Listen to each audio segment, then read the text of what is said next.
Okay, this is one of our little side projects for the super service truck build. This heater box was in the truck. It's an old school redhead. It says Supreme model SL52. So here's the thing. We're not going to put a whole lot of effort into this, but if the fan works, we're going to go ahead and have the core checked out, the heater core, and we're going to clean this up and put it back in the truck. But there's a lot of cheaper options if this thing's not at least partially functional.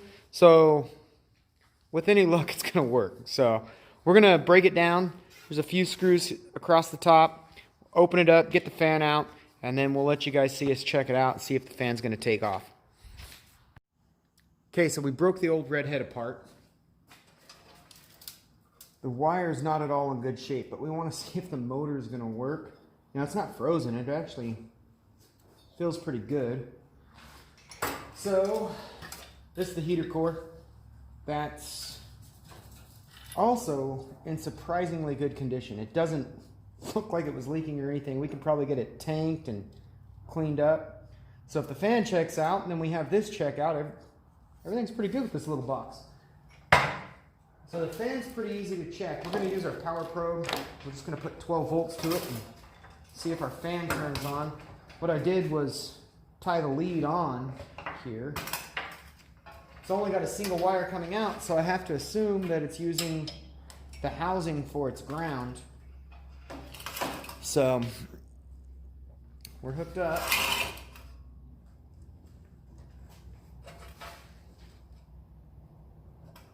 See what happens here.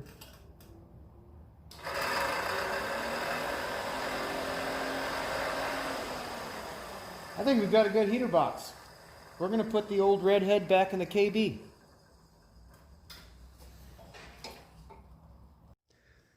Okay guys, so we're going to try and get our heater box wrapped up today.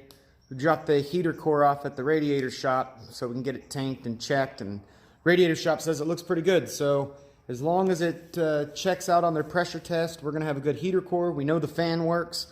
So the next thing we're going to do is finish opening it up and rewire the fan because we know our wire is pretty bad. I don't know if we got a good shot of it the other day when we were taking it apart, but the wire's toast. So we need to put a new boot in there and just a whole new wire. But we know the fan works, so it's going to be a pretty cool heater box.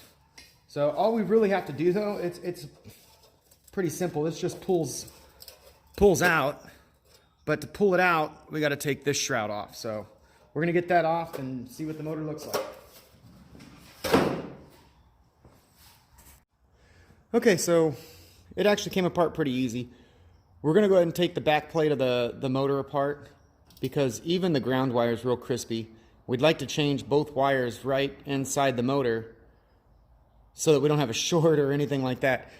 But I'm not 100% sure that the motor's serviceable, so we're going to get as close as we can and get as much new wire on it as we can. So I'm going to get it opened up and we'll see how it looks.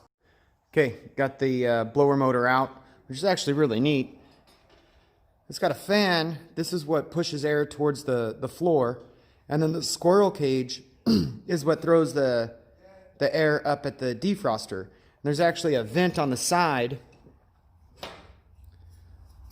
So see, all of your heat is going up to your defroster until you open the door, and then it blocks the defroster ports and goes down to the feet over towards the driver. So you end up getting even more heat at your feet. But when you run the defroster, you still can have heat at your feet, and you're just deflecting the squirrel cage up to the defroster. It's really neat. With any luck, we'll be able to break the motor apart so we can get in and change these wires. It does split right in the center with the two nuts, but sometimes these things aren't serviceable. So we're going to cross our fingers and see how it goes. Well, I got to tell you, they built things right. This thing's coming right apart for us so we can work on it. What I wanted to show you was right where it went through the hole in the shroud. You can see it's all fraying. So we were about to ground out, and then this thing would have just not worked. If it didn't burn up the motor, it would just blow the fuse. But basically, we're just going to get some new wires in here and close this dude up. The bearings actually feel awesome. I mean, everything about this thing is just really neat. Now I'm kind of excited about fixing the old heater box. Okay, we got the motor with its new wires. We added shrink wrap right at the base so that kind of guards against vibration and grounding out. Now what we're going to do is start prepping all the shrouds so we can start painting it. Got kind of a cool idea for the paint, so we're going to get them prepped and then we'll show you what we're doing here. Okay, so we got all the surface stuff knocked off on our redhead heater box. What we're going to do is we'll shoot it first with that zero rust that we used on the frame, because what it does, it's all nice and smooth now, but it's going to stop it from rusting anymore and convert the rust that is there. So we don't want to take it down too far. So we'll put a layer of that on, and then we're going to do something neat with the paint, so we'll get back to that and we'll show you. Okay, so here's what we're going to try and make happen. We've got our zero rust coat on the housing so that the rust doesn't come back through. But the lettering here, and it's indented, says redhead, and then all the other writing tells the model and everything. So we're going to put 3 coats of red paint right here. Then we're going to come back after that dries and we're going to paint everything black. It'll be gloss black. Then we're going to take some sandpaper, light sandpaper, and just scuff it up to get the red to come back through the lettering. We're going to see if it works. Okay, so we got our box ready to see if it works the way we wanted. Now we put like 3 coats of red where the lettering is down first, and then we went over with the black. So now we're going to try and just lightly sand. I got a piece of 320. Pretty sure you can see it says 320 on it right there. Sandpaper. So I'm trying to do it real light, and we're going to see if we can get the red to come back up where the lettering is. Now I haven't tried this before, so you're getting it firsthand here.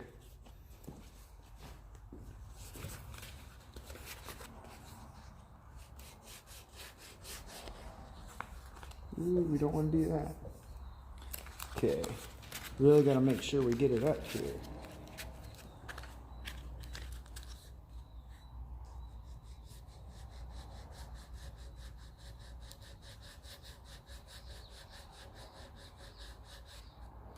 Ooh, it's starting to come through. So the trick is going to be so we don't scratch everything else. So maybe we'll trim this up and get a little piece of sandpaper. Okay, so this was just DA sandpaper, so it's sticky on the back side. I just cut a slit so I could stick my finger on it because we're trying not to scratch the rest. Let's see if we made it thin enough. No, maybe not. I'm going to cut it a little more. Okay, now it's a lot smaller, but now if I fall off, I'm only rubbing it with my fingers, so let's see how it works.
I love it when a plan comes together. Okay, so we're going to clean up the rest of the lettering, and we'll get back to you guys when the box is done. Okay, so we're just going to show you how it turned out. Actually pretty happy about it. You can read everything now, and it's all in red with the black. So there's our heater box. We have a redhead. You can see that it's model SL52. And then you can see a lot of other stuff about where it was made. Looks like New York in the USA. I'm trying to read it off my phone while holding it, so it's a little goofy, but turned out pretty good, huh?